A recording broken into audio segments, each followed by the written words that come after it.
পাঁচশো আমিও দেখবো তো হাতের মাপ দেখবো কতটা হয়। আরে এই কাতলা কাটা কত ভাই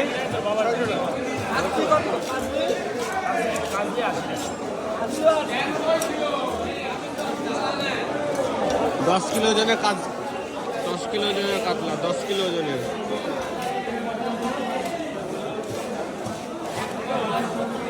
দেখি কতটা হয়।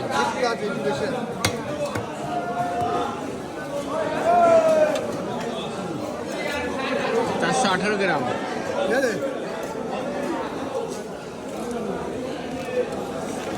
কটা করবো, কটা হবে? 6, 8